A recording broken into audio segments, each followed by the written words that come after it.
Last time, I continued my walk of the A4 through the southern Cotswolds and the city of Bath, while being really impressed with how much distance I'd covered in only 2 days. Would I keep up that pace in my walk towards Chippenham? Watch this episode to find out. Hello, my name's John, filmmaker and slightly experienced walker, and last year I decided to go on a bit of a journey. I wanted to walk the length of the historic road linking the west coast of England to London. There'll be highs. We did that stretch of road. And lows. I'm feeling a little bit worse for wear right now, if I'm being honest. And lots of walking. Please enjoy this episode of Walking the Length of the A4.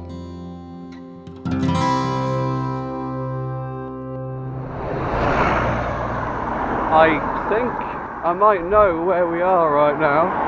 I know there's something's around here, something big for the trip and big for the bloody distance covered. A matter of tens of metres in front of me was the border of Wiltshire, the start of the largest county I would cross on this trip. We're in Wiltshire now. Wiltshire I'll be in for the rest of the day, all of tomorrow and all but the last 2 miles of Friday. So altogether that's probably 2 days. In West Berkshire I think it will be 1 3/4 days, and then I'll have a day which I'll pass through four like counties or authorities or whatever. I had been doing a good job of keeping my head on straight, but it was around this point in the walk where I started to lose my marbles. Don't take it off, it's what has it got? As I continued to riff Orlando Bloom, I must remind you what my plan of the day was. I started in Bath and had already walked past Bath Eastern. If memory serves right, it was around 1 in the afternoon by this point, so I was making very good progress. The plan for the rest of the day was walking through Box, Corsham, along the first stretch of the A4 with no footpath or alternative route, into Chippenham, and ending the day at the bridge roundabout just west of the town centre, finally turning in for the night at the Premier Inn, which is a whole mile away from the town centre. Ignoring that oversight of me when booking the hotels, I walked towards the scenic village of Box.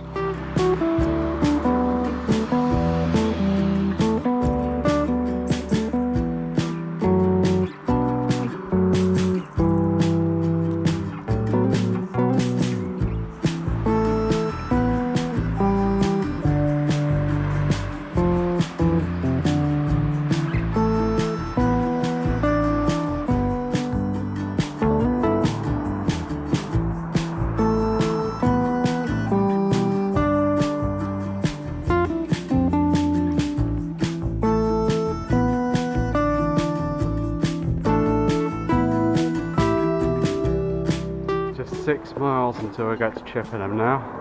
I think that's like the city centre, and I'm staying on the Premier, which is on the outskirts of the town, so that'll be another 1.5 miles, so 7.5 mile day to go.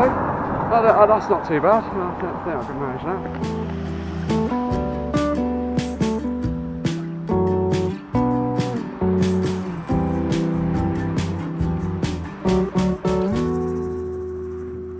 The one thing about the Cotswolds, which is to be expected, is it is very hilly.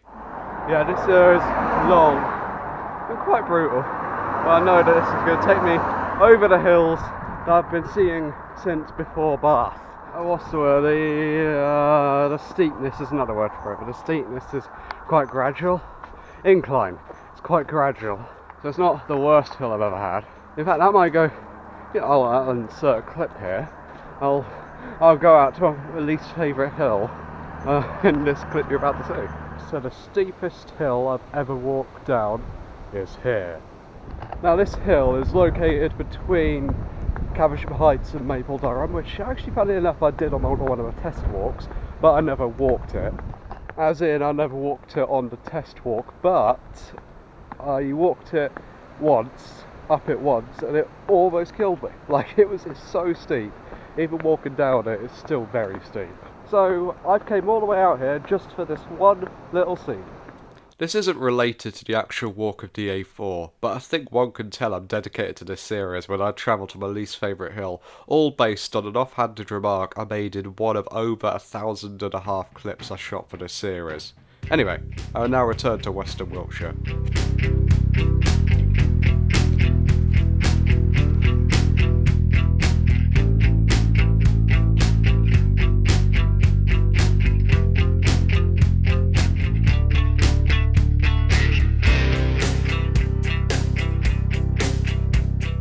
I was making incredibly good progress by this point. It wasn't even 4 o'clock, and I was passing through the next town on this trip. Right, we're now in Castleshire. This is like the last town before like the home stretch to Chippenham. So there's no excuse now. I've got to make it. I've got to make it to Chippenham today. It's actually quite impressive, I think, today. Way better than yesterday.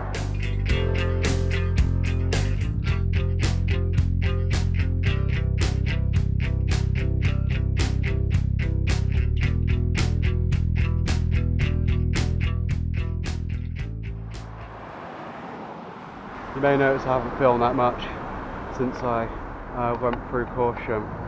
I'm feeling a little bit worse for wear right now, if I'm being honest. My legs aren't as good as they were back in Bristol, that's for sure. I'm not sure if it's like blisters or what, but I'm feeling a little worse for wear, so I'm taking a short break. I'm good for schedule, good for time. I'm only about 4 miles away from Chippenham at most.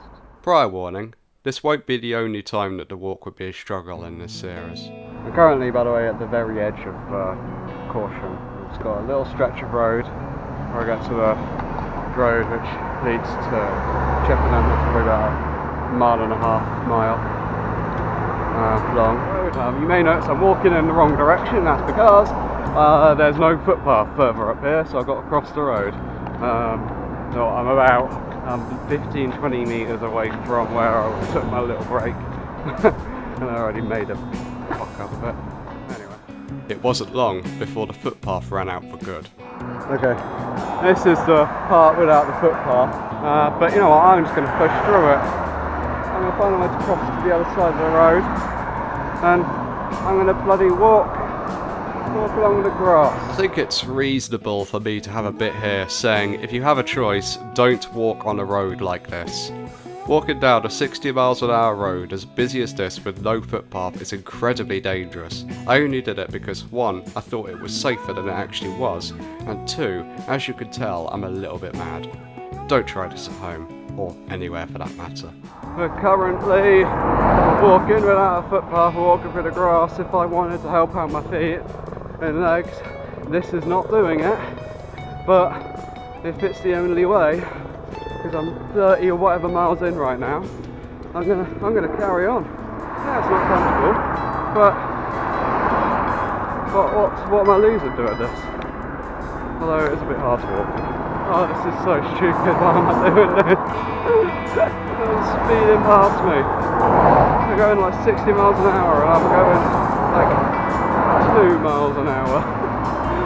Oh, great. I'm not sure if it is a footpath, but there's something on the other side. And again, I don't know how long it goes on for, but better than nothing. So yeah, I'm running over to the other side now.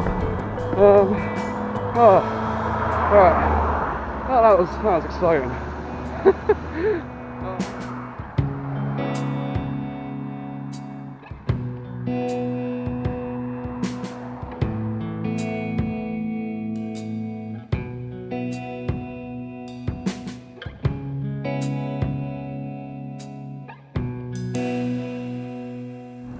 We're now officially in Chippenham. Oh man, we did it! We did that stretch of road! Oh my god, crazy! It's so crazy that I did that. There's something about that roundabout I didn't mention, and that's also where the A4 stops being like a green road.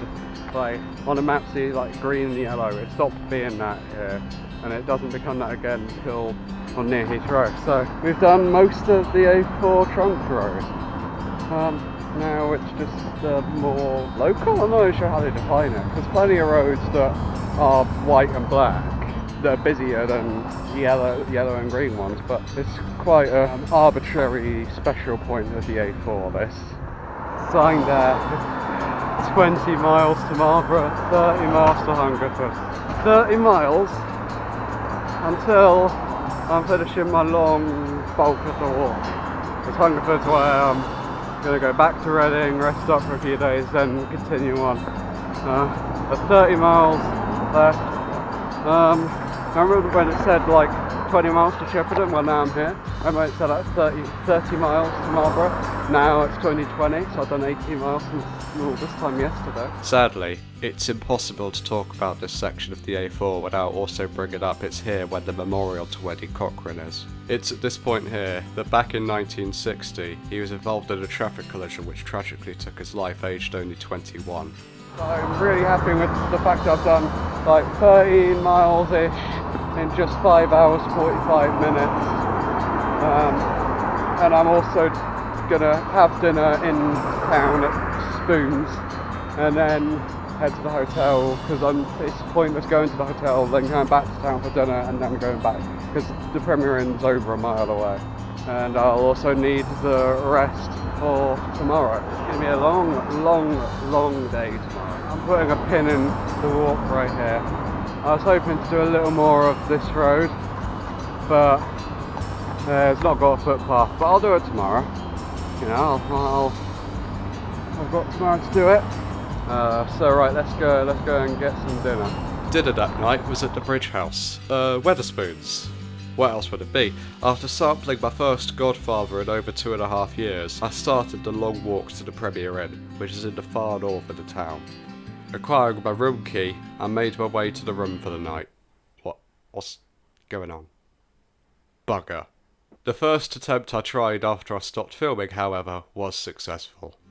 So I had made it from Bath to Chippenham, but if I thought this leg of the walk was difficult, I was in for a surprise with the next one. To see how I got on, you'll have to tune in next week.